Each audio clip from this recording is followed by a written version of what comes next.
Yeah, you're just looking at the box score and pretty much knew. I just know the exact total. I mean, both pitching staffs really did a nice job. I think both teams double-digit strikeouts, and both bullpens did a tremendous job. I mean, coming in and pretty much shutting down the offense. And I try to be positive, with everything that we do. Obviously, you learn from everything that happens and talk about it a little bit. But the positive today for us was that we pitched well.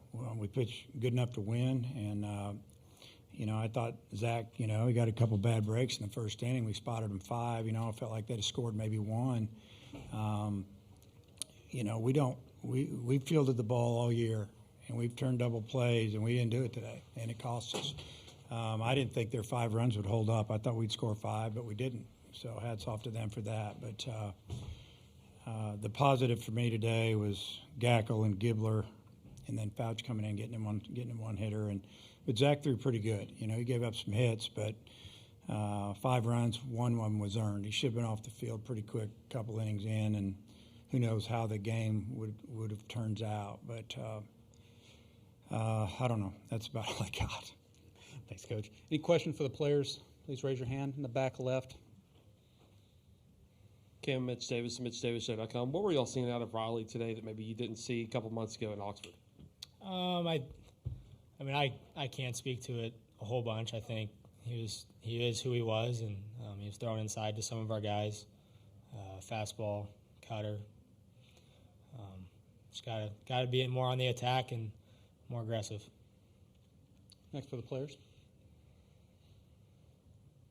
On the right.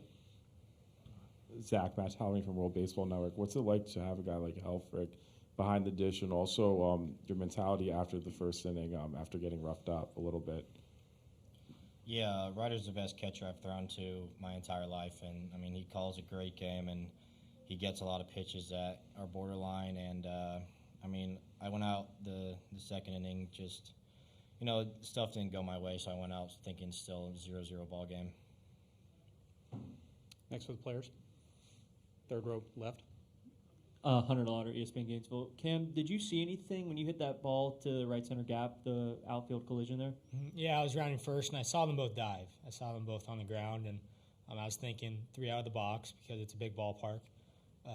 And then Coach Warnes was there wheeling me, and he says, "You got to go." So I thought it might be a play at the plate, but I don't know really what happened behind me. But, yeah, that's what I saw. On the right side, third row, fourth row. Kevin Skarbinski with the SEC blog. Cam, do you like the idea, trying to be positive, of getting some extra rest before the regional, or would you like to get some more live reps here? Competing is always the best thing you can do to prepare for championship baseball. So baseball didn't go our way today, and that's just the game.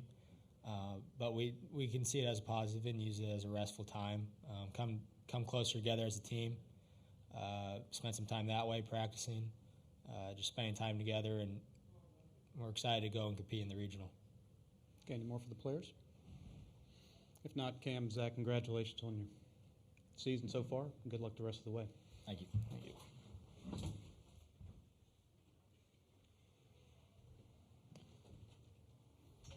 All right, if there are questions for Coach, let's start on the right, fourth row.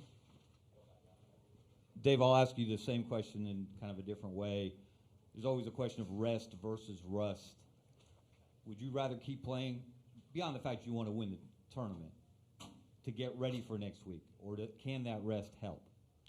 Yeah, the way the tournament's set up now, to answer your question, I would much rather be playing at least one more game and hopefully 2, just to kind of stay on rhythm a little bit. And, if we'd have been here since Tuesday and maybe won 3 in a row, and we had to win 2 or 3 more to win it. I don't know. Maybe that's more than you need. I might answer it differently, but that's our first game. We weren't ready to go home. Next for Coach, in the back left. Coach Mitch Davis and MitchDavisShow.com. Just a quick question. What is kind of like the message to the team after you go 1 and done in Hoover, and the ultimate goal is to get to Omaha? What is the message to the team the rest of the way? Well, the message in the outfield was that, you learned from today's game. We let it slip a little bit in the first. The pitchers did a great job of holding them down, giving us opportunity. But Ole Miss's pitchers would have none of it. And you know that how a bad inning can finish you. You know, and all the games coming up are, you know, to the point now where you lose a couple, you're done. And you know, but the message going forward is that we've got to tighten up as a group, and we can't let this happen again. And we need to have a good week back in Fayetteville, and you're ready to go. Next for Coach on the right side in the back. Matt Jones, Whole Hog Sports. Dave, you had some success getting base runners against Maddox first couple of innings, and then for about 3 or 4 innings, not a whole lot. What did you see in those at-bats that maybe changed? Yeah, well, you know, probably more to do with where he was locating his fastball. You know, he's got a lot of run on his fastball, arm side run. And, you know, we had one hitter, had a 2-0 count and got jammed, and that's not a good thing, really jammed. And great pitch and not a good decision at the plate, but this is what he had. And then he threw that little spinner away, and he located. I mean, he did a great job. He really pitched today. Best I've seen him when we played him. On the right side for Coach. Coach, Matt Taverny from World Baseball Network. You guys are number 1 in the country with strikeout to walk ratio. How do you just feel about, you know, your pitching coming in to the regional next week and what lies ahead? Well, I feel great about it. You know, today didn't go well, obviously, but I feel good about our team. I feel good about our pitching. Like I said, defense has been solid, and we've swung the bat pretty well statistically if you look at it. So, again, we've been playing for this all year to get where we are now. And, you know, it's like I told him, you know, you learn from today, maybe learn from how you felt this week not playing. We're going to have that same type of week. We got to be a little bit sharper come next Friday. Second row.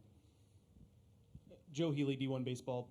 Coach, tell us a little bit about what you liked from Gibbler as the season has gone on. Early on, it was a lot of midweek opportunities, but he's obviously grown into something else. What are your expectations moving forward for him as well? Yeah. Well, he's just grown up, you know. From when he walked in the door, he had a good arm, didn't command stuff great. Then he'd have a good outing, then have a bad outing, and this is in fall practice.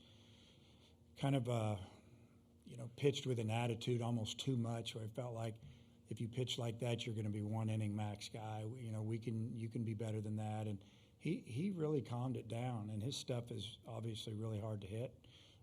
Throw his fastball for a strike now when he needs to. He did it today. Get me over breaking ball. He can throw the swing and miss one, and he can bury it. And he is a big piece of our bullpen now. More for Coach. If not, one more in the right. Actually, a couple. Gabe, what did he show you today? Gackle. Yeah, I thought he threw the ball extremely well. I mean, we could have left him out there. We just wanted to get Gibby in there for a little bit, and he had maybe a couple too many 3-2 counts, but there was breaking ball, slider, fastball for a strike. He was around the zone. Only a couple of bad misses.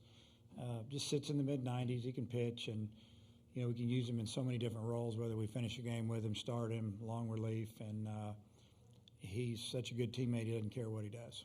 All right, last one for Coach. Okay, and then obviously you wanted to be playing the next couple of days. How do you approach this weekend? Is it rest time? Do you go back and get practice in?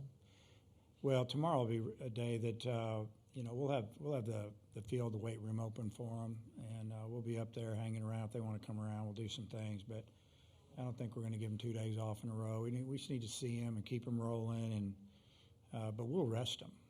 But we will also try to, you know, improve on some things we didn't do well today and some things we need to do going forward if we're going to play for a while.